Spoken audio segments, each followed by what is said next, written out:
अभी तक तो मामला केवल यह चल रहा था कि शंकराचार्य नाराज है। फिर मामला निकल कर आया कि कैसे भटकों के साथ जो हुआ उससे लेकर विधानसभा में योगी आदित्यनाथ ने बोल दिया, लेकिन इससे आगे की कहानी निकल कर आ गई है। दरअसल हो यह रहा है कि अब सारे ब्राह्मण नेता एकजुट हो रहे हैं जो बीजेपी से ताल्लुक रखते हैं, और यही नहीं, जो बीजेपी से प्रत्यक्ष तौर पर नहीं जुड़े वो ब्राह्मण नेताओं ने भी योगी आदित्यनाथ के खिलाफ एक तरीके से मोर्चा खोल दिया है। वो ब्रजेश पाठक के समर्थन में खड़े होते हुए नजर आ रहे हैं। हमने आपको खबर दिखाई थी कि एक ब्राह्मण विधायकों की बैठक हुई थी। उस ब्राह्मण विधायकों की बैठक में 3 मुद्दों पर बात हुई थी। पहला यह कि ब्राह्मणों के साथ जो अत्याचार हो रहा है उससे लेकर योगी सरकार कितनी गंभीर है और क्या एक्शन लेती है।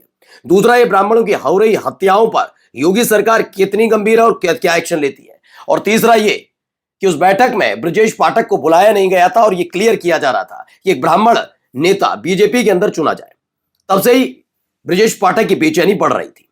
लेकिन अब जो ब्रजेश पाठक ने किया उसके बाद कई सारी चीजें एकजुट होकर खड़ी होती नजर आ रही हैं कि जो आपके चैनल ने दिखाया सही है। मैंने आपको पहले भी बताया था, ब्रजेश पाठक बेचैन है इस बात को लेकर कि कहीं उनकी कुर्सी न चली जाए। तो वही दूसरी तरफ क्षत्रिय वर्सेस ब्राह्मण वाली लड़ाई अब अपने अगले स्तर तक पहुंच गई है। काफी कुछ खबरें आपको दिखाने जा रहा हूं। नमस्कार, मैं हूं प्रज्वल गौतम और आप देख रहे हैं खबर चौक। सबसे पहले जरा ये बयान सुनिए क्या कह रहे हैं, कौन नेता है मैं बताऊंगा। किसी के शरीर पर हाथ लगाना अकारण ही महापाप है, चोटी खींचना तो दूर की बात। आपको लगता है कार्रवाई होनी चाहिए जिन्होंने चोटी खींची है? नहीं, जिन्होंने किसी के शरीर को असॉल्ट किया है और नियम विरुद्ध असॉल्ट किया तो उन पर कार्रवाई होनी चाहिए। आज भटकों की पूजा भी की है डिप्टी सीएम ब्रजेश पाठक। तो किसी के शरीर को हाथ लगाना अकारण ही महापाप है, चोटी खींचना तो दूर की बात है। जिन्होंने किसी के शरीर को नियम विरुद्ध असॉल्ट किया उन पर कार्रवाई होनी चाहिए, ये उन्होंने स्पष्ट किया। ये कौन है? लक्ष्मीकांत वाजपेयी, फिलहाल राष्ट्रीय उपाध्यक्ष हैं बीजेपी के। लेकिन खास बात यह है कि उत्तर प्रदेश बीजेपी के ये अध्यक्ष रह चुके हैं।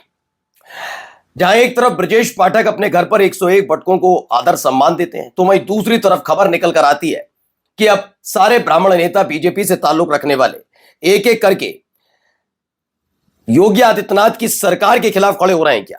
यह एक बहुत महत्वपूर्ण सवाल है। वजह क्या है? क्योंकि योगी आदित्यनाथ ने जो विधानसभा में बोला उससे हो सकता है किसी को आपत्ति भी ना हो सकता होगी तो आपत्ति बीजेपी के नेताओं को भी, क्योंकि हिंदुत्व की पिच पे ही खेले। लेकिन एक बड़ा अलग मसला निकलता है कि लोग ये सोचते हैं कि कम से कम हो सकता है कि शंकराचार्य वाले मुद्दे पर देश को गुमराह, लोगों को या फिर खासतौर पर हिंदुओं को गुमराह किया जाए कि ये शंकराचार्य है ही नहीं। क्या है कि इसके बाद आप ट्विटर हैंडल पर उतार दीजिए तमाम लोगों को। लेकिन एक बात भी तो जाननी जरूरी है कि जो भटकों के साथ हुआ, मैं बार बार मुद्दा उठाता हूं कि उनके बारे में योगी आदित्यनाथ को विधानसभा के अंदर बोलना चाहिए था, लेकिन उन्होंने नहीं बोला। मैं बार बार इसी बात को कह रहा हूं। हो सकता है शंकराचार्य को लेकर आप जो भी सोच रहे हैं वो सही है गलत है, ये आपकी अपनी मंशा है, लेकिन भटकों वाले मामले पर योगी आदित्यनाथ की सरकार अपने आप को जस्टिफाई नहीं कर सकती और नहीं कर सकती। यहीं पर आकर वो फंसते नजर आ रहे हैं। देखिए, इन्होंने तो एक बयान दिया, एक और बयान आता है, जरा सुनिए, इनको भी सुनिए क्या कह रहे हैं। मैं प्रशंसा करना चाहता हूं उप मुख्यमंत्री आदरणीय ब्रजेश पाठक जी का कि एक मंच से उन्होंने अपनी इस वेदना को व्यक्त किया। मैं उनका समर्थन करना चाहता हूं। साथ ही मैं आह्वान भी करना चाहता हूं सभी को इस विषय को माननीय मुख्यमंत्री तक पहुंचाना चाहिए और उन दोषी पुलिसकर्मियों को कार्रवाई के लिए उन पर कार्रवाई हो, ऐसा प्रयास करना चाहिए। मुझे लगता है कि सर्व समाज ब्राह्मण समाज की ओर ही देखता है और ये खाली एक समाज का विषय नहीं था, ये बालकों का विषय था, ये धर्म का विषय था, ये आस्था का विषय था। दरअसल ये ब्राह्मण समाज से ताल्लुक रखने वाले एक बड़े नेता हैं बीजेपी के। एक और ब्राह्मण नेता आनंद शुक्ला का बड़ा बयान है।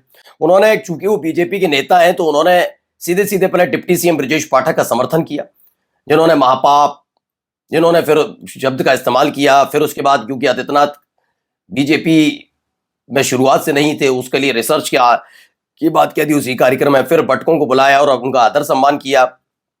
ये तमाम बातें हुई तो ये ब्रजेश पाठक के समर्थन में आए।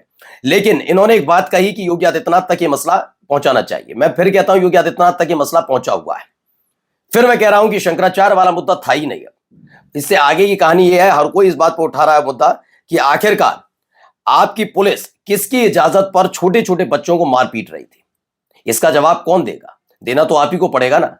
लेकिन फिलहाल योगी आदित्यनाथ इस पर गौर करना नहीं चाहते और सब चाहते हैं कि इसी पर गौर करके कुछ किया जाए बीच का समाधान निकाला जाए, क्योंकि भारतीय जनता पार्टी इस समय दुराहे पर खड़ी हुई है।